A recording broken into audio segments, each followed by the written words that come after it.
The RPG that in my opinion is the most anticipated RPG of 2025 is Kingdome Come Deliverance II. And with this game releasing just in a couple months in February of 2025, I want to break down some reasons why you 100% should be excited for this game. But before we get into the video, thank you guys so much for 760 subscribers. If you guys are a fan of RPGs and action adventure games, specifically with gaming news and gaming review type content, and you are new here and like the video that you see, please subscribe and like the video. I would really appreciate it. It helps me out a lot. Now let's get into the video. So to preface, I actually never played the original Kingdome Come Deliverance, but with this new release and Kingdome Come Deliverance 2 releasing here in a couple months, all of the things that they have showed look so good and exciting that I now want to go back and play the full game before this one releases, just to build my excitement even more for all of the things that are going to be coming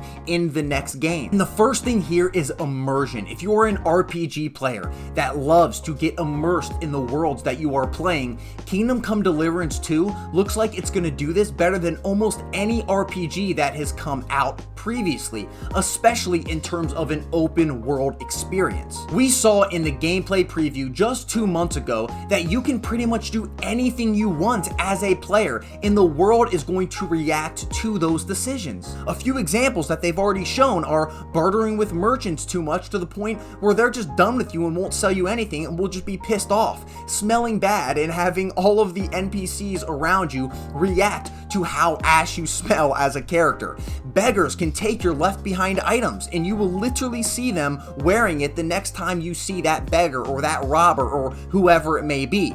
You can kill someone in the game and their loved ones are going to be seen crying and reacting to the person that you killed. You can do crime to the point where you're literally in the middle of the city getting whipped or potentially even executed. On top of this, if you're in a quest, you can do so many different choices within that quest to make it go whatever way you want. And on top of this, if you find a random encounter out in the world and there's a couple enemies guarding something that you might want, you can walk away, you can kill the enemy, you can detain them and demand whatever they were hiding to give it to you. You can just completely free them, spare their life, and take what you want. You can do so many things that are going to build this immersion for you and your character Henry within the game. And this freedom, in my opinion, is so damn refreshing in terms of the open world RPG genre, especially the freedom that they're promising, that they showed in what we've already seen in the first game over 5 years ago. So many other open world RPGs have the illusion of choice, but when you actually do something in these games, nothing is really reacting to what you're doing. If you look at Starfield, this is a perfect example of a game where you should have been able to have the ultimate freedom, and the NPCs around you should have been able to react to what you're doing as a character, and no matter really what you did, there wasn't those reactions. The choices you had during the quest, although they might let you skip something, they're really not going to change the overall outcome very much in a meaningful way. I think this game is promising to be the opposite, and I'm very excited to have an RPG I can fully get immersed in and into the world as a whole. Now, the next thing I think you should be excited for is the combat, because combat and what I just spoke about are the two main things, in my opinion, that make an RPG good. And if the combat isn't good, the game as a whole probably isn't fun to go through and play unless the other portions of the game are incredible and really lift everything else up. Now,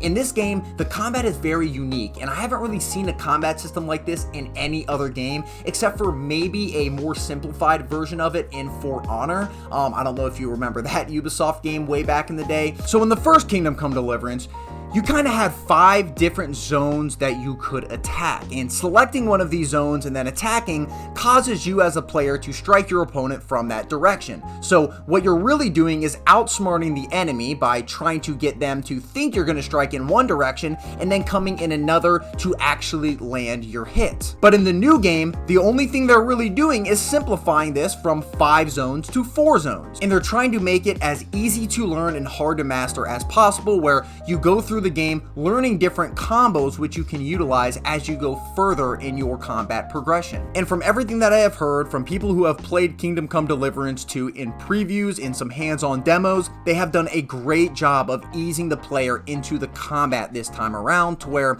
it is easy to learn but hard to master, like their goal is. On top of this, all of the different weapons and shields, etc. can break in combat, so it even furthers that realistic approach to combat as a whole. On top of this, you have two-handed maces that you can just bonk them on the head and kind of bypass some of the enemy defenses. You have your long-ranged weapons like bows, for example. You even have stealth mechanics where you can make a noise, have the enemy approach, you can go behind them and then do a little takedown and one-shot them. And all in all, this realistic approach to combat is something I am extremely excited for as a whole because I have not experienced it before. And even if you have, the more simplified, easier to get into combat that's going to be in this game, I think is something to be very excited about. Now, the next thing I think you should be excited about, and something that RPGs like I think Dragon Age the Veilguard, although I did enjoy it, didn't do very well, is bringing in different outcomes or choices you made in the previous game into the next one. And although you won't be able to carry over everything from the first game, like a save file, for example, there will be a lot factored into the sequel where you're going to have opportunities to establish who Henry was in the first game and in your playthrough of the original game. A couple examples here are just the introduction of the game and the different tutorials that you might be able to completely skip depending on a dialogue option that you choose. On top of this, the different relationships that you might have chosen within the first game are set to be carried over, and this stuff goes a long way again for immersion, especially for the players that have played the first game and might not want to relearn everything, but even might want a refresher on some of the mechanics that they are more polishing for this second game. And I'm really excited about all of that because I just think RPGs need to consistently do this if there is a sequel to the original game. Now, the last thing I think you should be excited about is this game isn't actually really a direct sequel, but more of a remake and a reboot. And the reason I think this is so damn good comparatively to if they just did a complete sequel of the first game is they're really working on having 5 years and a lot more money to polish all of the very unique mechanics that they had in the first game that a lot of other video games don't have.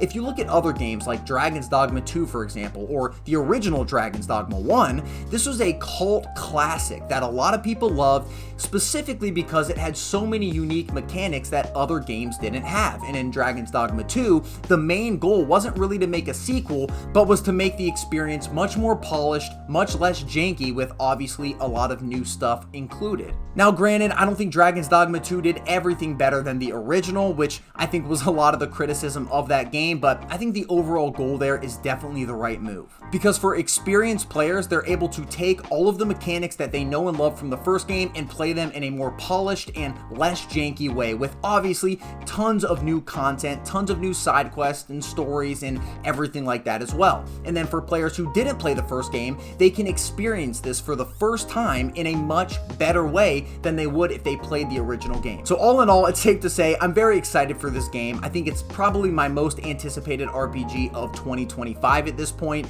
I want to hear down below in the comments if you guys have played the first one, or are you just excited for the second game and why. Like the video if you like the video, and subscribe for more. I will see you guys in the next one. Peace.